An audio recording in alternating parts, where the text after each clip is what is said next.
हम्म. हम्म. आणि आणि त्यावेळी त्यांना कधी सुटणार हे माहित नव्हतं जेलमध्ये.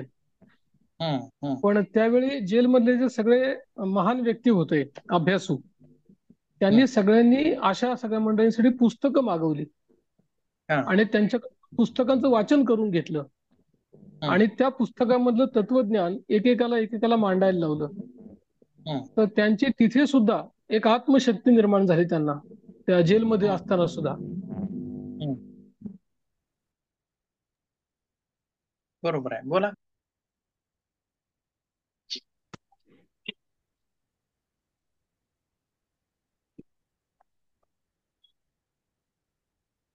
आवाज गेला तुमचा परत. नाही, माझं संपलंय सर. ठीक आहे, ठीक आहे, चालतंय चालतंय. हा, तो प्रसंग फक्त मला एक लक्षात आला. कारण विनोबांनी सुद्धा हाच प्रयोग केला होता. आणि लोकमान्य हम्म. टिळक जेव्हा मंडालेच्या तुरुंगात होते, तेव्हा हम्म. त्यांनी गीता रहस्य तिथे लिहिलं. हो, बरोबर आहे. आणि तेव्हा त्यांना पुस्तकांचाच आधार होता मोठा, आणि एवढं मोठं तत्वज्ञान त्यांनी आपल्या समोर आणलं होतं. बरोबर आहे. बघा, सर एकलकोंड्या व्यक्तीला. हा. सर जागतिक पुस्तक दिनाच्या निमित्ताने हम्म. मी थोडस लिहिलं होतं कविता प्रकार, हम्म. हम्म. काव्यांजली, तर ते म्हणून दाखवू का? हो, चालते म्हणा. एकांतात सोबतीला पुस्तकांसारखा मित्र, बदलतो छान. चित्र जीवनाचे. पुस्तक गुरु दाखवितो मार्ग खरा, वादळात सहारा संकटांच्या. सुविचारांची शिकवण देतो अमृत ज्ञानातून, मजबूत आतून बनवितो. उच्च हम्म. विचारसरणी वर्तन साधे असावे, घट भरावे जीवनाचे. वाचावे पुस्तक वृद्धिंगत होते ज्ञान, वाढतो सन्मान समाजात. ज्ञान हम्म. ज्ञान नेते तिमिरातून तेजाकडे, इतिहास घडे वाचनातून. हम्म. खूप छान, खूप छान. पहिल्या 2-3 वा, ओळी तर क्या खूप बात आहे. आवडल्या मला. छान. परत एकदा म्हणा अजून. एक मिनिट. सुरुवात खूप छान आहे. Once more. एक मिनिट. विविध विषयावर लिहिते सर मी. तेवढी पारंगत नाहीये लिखाणात, पण प्रयत्न करत असते. कारण एकांतात सोबतीला हं, पुस्तकांसारखा मित्र, बदलतो चित्र जीवनाचे. बघा. हं. पुस्तक गुरु दाखवितो मार्ग खरा, वादळात सहारा जीवन संकटांच्या. हं. सुविचारांची शिकवण देतो अमृत ज्ञानातून, मजबूत आतून बनवितो. हा काव्य प्रकार आहे, काव्यांजली म्हणून. हं. जसं अष्टाक्षरी किंवा अभंग प्रकार असतो तसा. उच्च विचारसरणी वर्तन साधे असावे, घट भरावे ज्ञानातून. हं. वाचावे पुस्तक वृद्धिंगत होते ज्ञान, वाढतो सन्मान समाजात. ज्ञान नेते तिमिरातून तेजाकडे, इतिहास घडे वाचनातून. छान. खूप छान.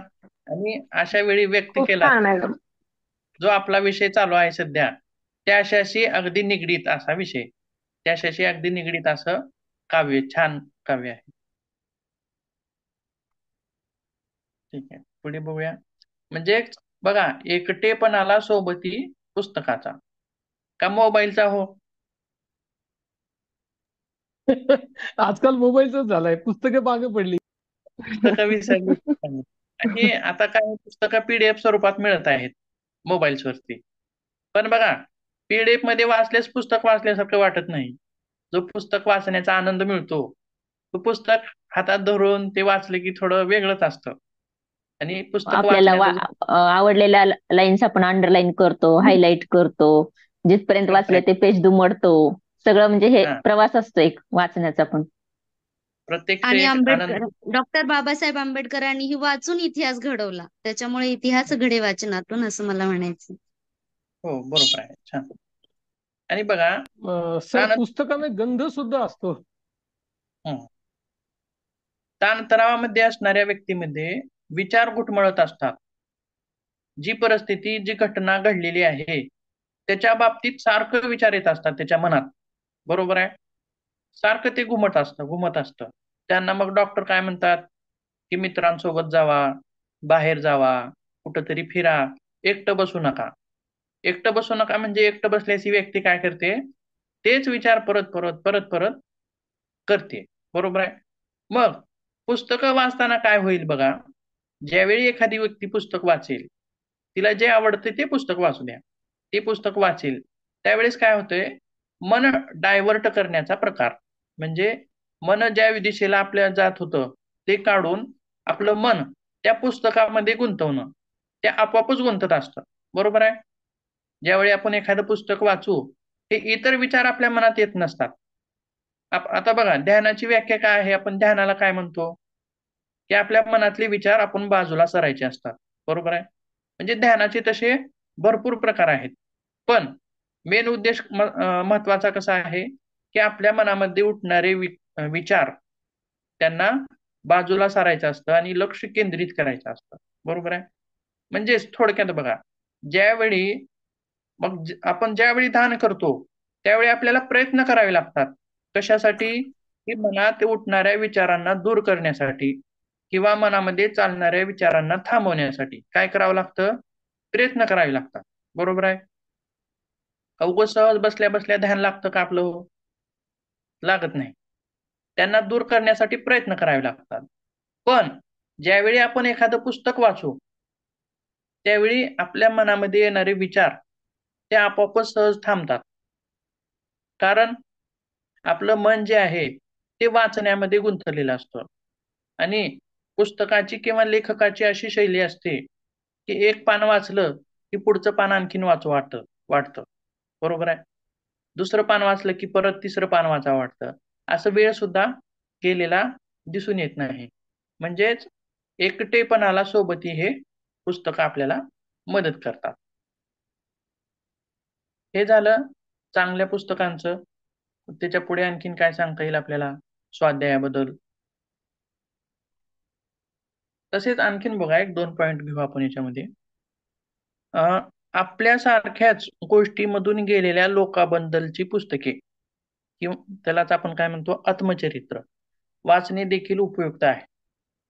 कारण त्यांच्याकडे त्यांच्या अनुभवाचे वर्णन किंवा म्हणजे काय बघा, आपल्यासारख्याच परिस्थितीतून एखादी व्यक्ती गेलेली आहे, तिचं आत्मचरित्र तिने लिहिलंय. बरोबर आहे? अशा लोकांची पुस्तकं वाचणं सुद्धा आपल्याला तिथं मदत करतात. म्हणजे कसं, की प्रत्येकाला तणावाचा मार्ग शोधण्याचं किंवा तणावाला प्रतिकार करण्याचा प्रत्येकाचा मार्ग वेगळा असतो. मग आपल्याला तिथं असं दिसून येईल, की आपण जो मार्ग निवडलाय, त्याच्यापेक्षा त्या व्यक्तीनं निवडलेला मार्ग सोपा असेल कदाचित. तो आपल्याला मदत करेल का? आणि करू पण शकतो. बरोबर आहे? म्हणजेच आपल्यासारख्याच परिस्थितीतून गेलेल्या लोकांची पुस्तकं वाचणं, ही सुद्धा आपल्याला ताणतणाव व्यवस्थापनामध्ये उपयोगी पडतात. हे झालं चांगल्या पुस्तकांविषयी. आता पुढे बघा, धार्मिक ग्रंथ. आता स्वाध्यायामध्ये आपण धार्मिक ग्रंथ म्हणलेले आहेत. मग जसं गीता आहे किंवा भरपूर असे आपले ग्रंथ आहेत आणि अशा बऱ्याच ग्रंथामध्ये आपल्या जीवनामध्ये उपयोगी पडणारे श्लोक सुद्धा तिथं महत्वाचे आहेत.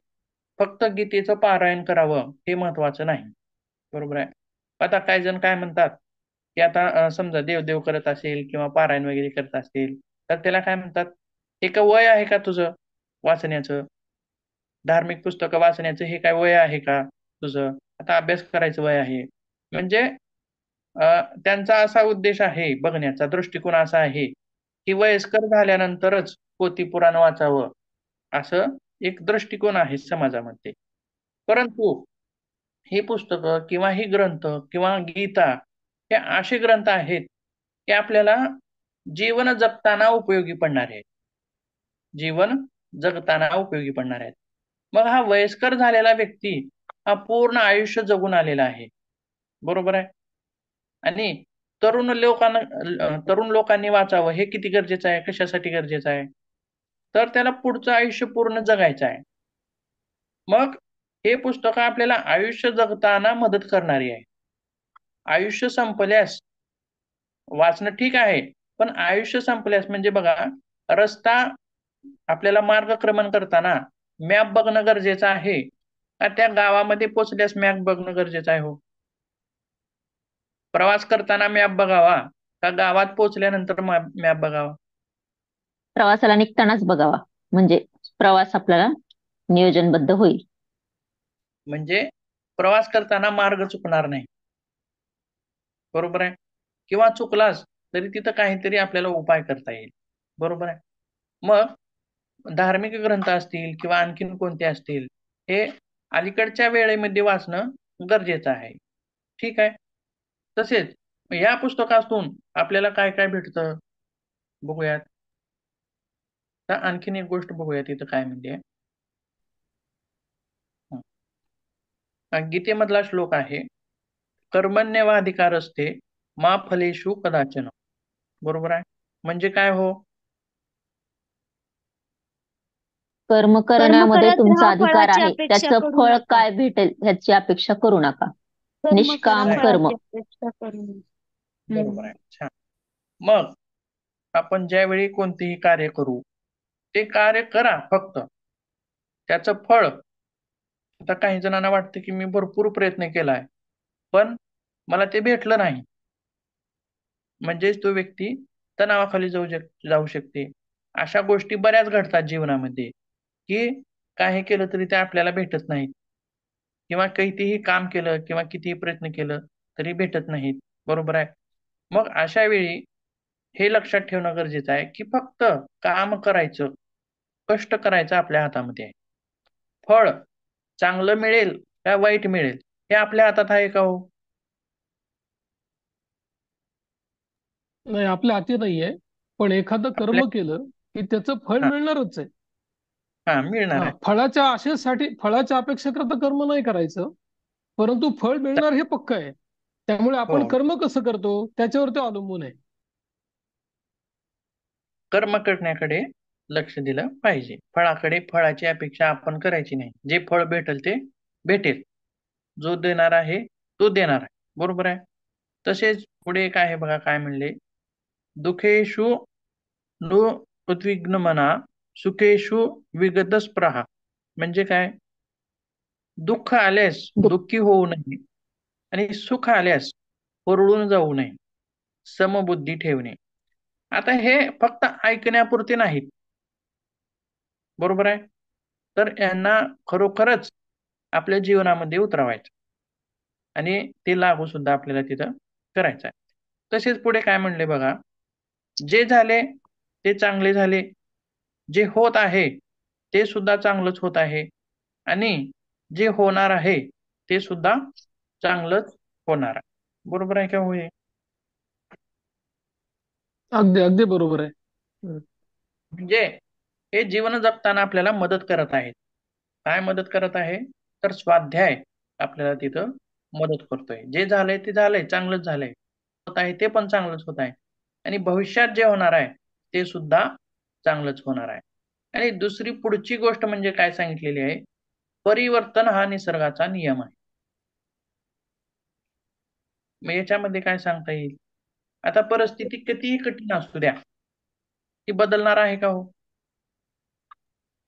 हो सर, बदलू म्हणजे शकते. म्हणजेच बदलती.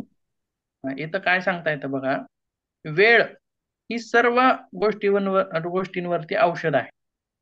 बरोबर आहे. काही गोष्टींसाठी, काही घटनांसाठी ही वेळच जावी लागते. 1 दिवस, 2 दिवस, वर्ष, 2 वर्ष, 3 वर्ष, असं काही जे दीर्घकालीन तणाव आहेत आपण बघितले बघा. तर याच्यामध्ये काय सांगता येईल उदाहरण एखादं,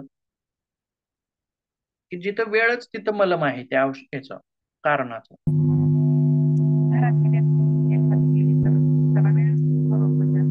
उदाहरण सांगता येईल काही?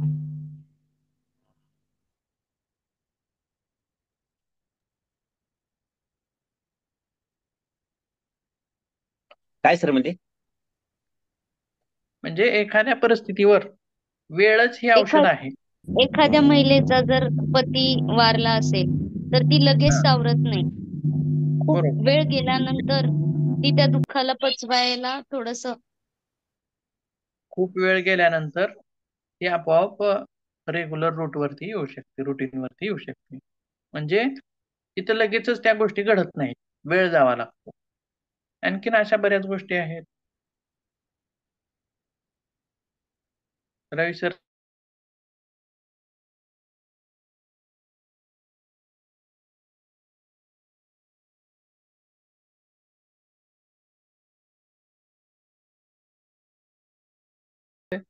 की हं, रामकृष्ण आले गेले त्यावेळेला जग का ओसचे पडले, असंही पण हं. आहेच आहे.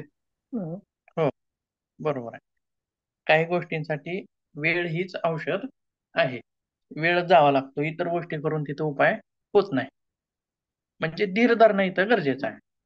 तसेच पुढे बघूया आता, ईश्वर प्रणिधान म्हणजे थोडक्यात याला काय म्हणलेलं आहे? ईश्वराला शरण सर जाणे. सर हां, ऐका ना. ते हां. ते वरती ते आपल्या नोट्स मध्ये आपली कल्पनाशक्ती आणि सर्जनशीलता उत्तेजित करते. सर्जनशीलता म्हणजे नेमकं काय म्हणायचं? मला सृजनशीलता माहित म्हणजे हां, काय म्हणलात? नवीन सृजनशीलता म्हणजे निर्मितीची क्षमता. नवनिर्मिती करणे, नवनिर्मिती नवीन, नवनिर्मिती. करण्याची क्षमता. नवीन विचार. आणि पुस्तक वाचनात त्याच्यातच एक शब्द असतो बघा, सृजनशीलता आणि सर्जनशीलता यामध्ये काय फरक आहे? सृजनशीलता. आणि सर्जनशीलता यामध्ये काय फरक आहे? सर्जन आणि सृजन ह्या दोन्हीतल्या उच्चारात थोडा फरक होऊ शकेल, मला पण तेच वाटतंय की उच्चारात नाही अर्थात उच्चार फरक सर, फरक करणारे एवढा म्हणजे वाटत दोन नाही. शब्द आहेत.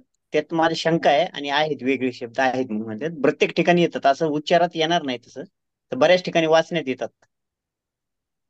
तुम्हाला काही माहिती असेल तर सांगू शकता तुम्ही दोन्ही याच्यामध्ये काही फरक असेल. नाही, मला शंका आहे म्हणूनच विचारलं ना. हां.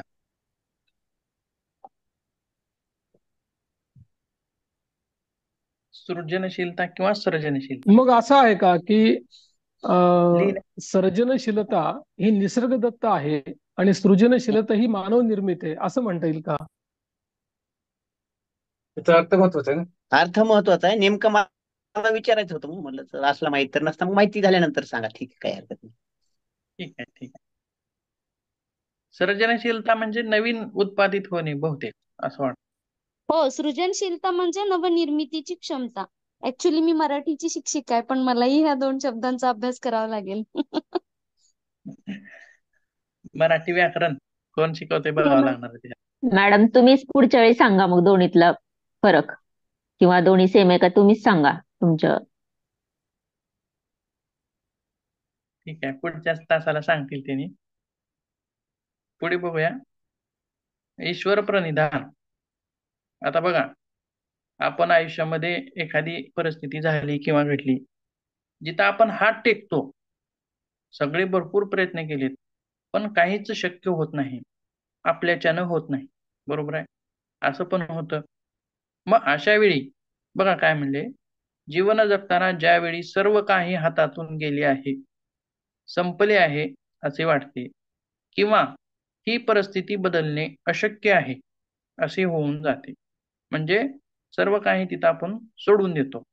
अशा वेळी सर्व भार भगवंतावर सोपवणे व निर्भय होणे हा एकच पर्याय उरतो. बरोबर आहे का हो? हो सर, काही तसंच करावं लागेल. काही समस्या किंवा काही अडचणी अशा असतात की त्या खूप टोकाला गेलेल्या आहेत, खूप शेवटच्या टोकाला गेलेल्या आहेत, आणि तिथं माणसाच्यानं काही होत नाही. माणसाच्या मर्यादेच्या पलीकडच्या आहेत. बरोबर आहे? आणि जिथून माणसाच्या मर्यादा संपतात, तिथून कोणाच्या मर्यादा सुरू होतात? ईश्वराच्या. बरोबर आहे? जिथं माणूस थांबतो, तिथून ईश्वर चालू होतो. अशा वेळीच आपण ईश्वराला शरण जाणं, की ही परिस्थिती तर संपलेली आहे, आपल्या हातातून गेलेली आहे. पण तिथं ईश्वराला शरण जाणं, की जो काही करणार आहे, कर्ता आणि करविता कोण आहे? तोच आहे. असं मानून त्या तणावापासून मुक्त होणं हे सुद्धा तिथं गरजेचं आहे. बरोबर आहे? तर ह्यालाच काय म्हणलेलं आहे? ईश्वर प्रणिधान. तिथं महत्वाचं काय आहे? ताणाला सोडणं महत्वाचं आहे. परिस्थिती अशक्य आहे म्हणून तिथं धरून न बसता तिला कोणावर सोपवायचे, तिची जिम्मेदारी कोणावर टाकायची आहे? आपल्याकडची जिम्मेदारी काढून ईश्वरावर टाकायचं आहे. बरोबर आहे? जे करशील ते तूच करशील, अशा स्वरूपामध्ये. चांगलं करशील किंवा वाईट करशील, दोन्ही गोष्टी घडतील, पण जे करणार आहेस ते तूच कर. बरोबर आहे? म्हणजे बघा, याच्यामध्ये एक उदाहरण देता येईल की महाभारतामध्ये ज्या वेळेस युद्ध चालू होतं, त्यावेळी भीष्मांनी प्रतिज्ञा घेतली होती. बरोबर आहे? की अर्जुन जो होता तो निवांत झोपी गेला. निवांत झोपी गेला. आणि कृष्ण जो होता तो काय करत होता, रात्रभर रात्रभर चिंता करत होता, चिंतन करत होता. त्याला झोप लागत नव्हती. पण कृष्ण मात्र अर्जुन मात्र निवांत झोपलेला आहे. मग असं झाल्यानंतर ते पाहवलं नाही कृष्णाला, आणि अर्जुनाला उठवलं कृष्णाने आणि काय म्हणलं की उद्या भीष्माचार्यांनी प्रतिज्ञा घेतलेली आहे पांडवांना संपवण्याची, आणि तू असा निवांत झोपलायस, तुला काही चिंता आहे का? तर त्यावेळी अर्जुनानं काय उत्तर दिलं माहिती आहे का? तर तुम्ही जर जागे असाल तर मला जागी राहण्याची गरज नाही. बरोबर आहे. जर कृष्ण जागा असेल तर अर्जुनाला झोपण्याची गरज नाही, असं तो तिथं उत्तर देतो. म्हणजे किती हे शरणागती किती महत्वाची आहे बघा. तो सगळा भार कुणावर टाकलाय हो? कृष्णावर टाकलेला आहे. म्हणजे जे काही करशील ते तूच करणार आहे, मी झोपलं तरी चालतं. म्हणजे अवघड परिस्थितीत, कठीण परिस्थितीत सगळा भार त्याच्यावरती सोपवून आपण निश्चिंतित होणं ते सुद्धा तिथं गरजेचं आहे. म्हणजेच काय म्हणता येईल आपल्याला इथं, ईश्वर प्रणिधान. पुढे काय आहे त्याच्यात बघूयात.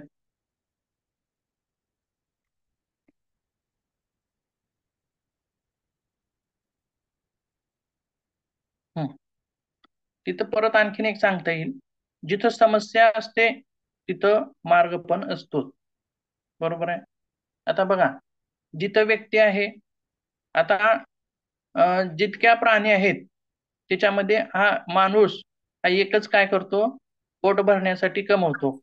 बरोबर आहे. धडपड करतो. परंतु असे भरपूर प्राणी आहेत रोजचं रोज जीवन जगतायत.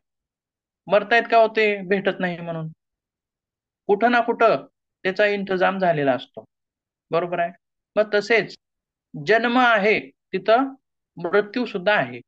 मग समस्या निर्माण झाली म्हणजे त्याचं सोल्युशन पण निर्माण होत असतं. जन्म झालाय म्हणजे मृत्यू हा अटळ आहे. बरोबर आहे. तसेच समस्या निर्माण झाली आहे म्हणजे त्याचं सोल्युशन सुद्धा असतंच, असायलाच पाहिजे. असतं का हो?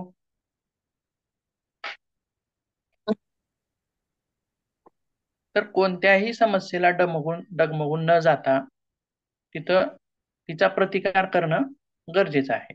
कारण समस्या उत्पन्न झाल्या म्हणजे सोल्युशन काही ना काही आहे, आपल्याला काही थोड्या कालावधीने भेटेल. बरोबर आहे. पण भेटेल नक्कीच.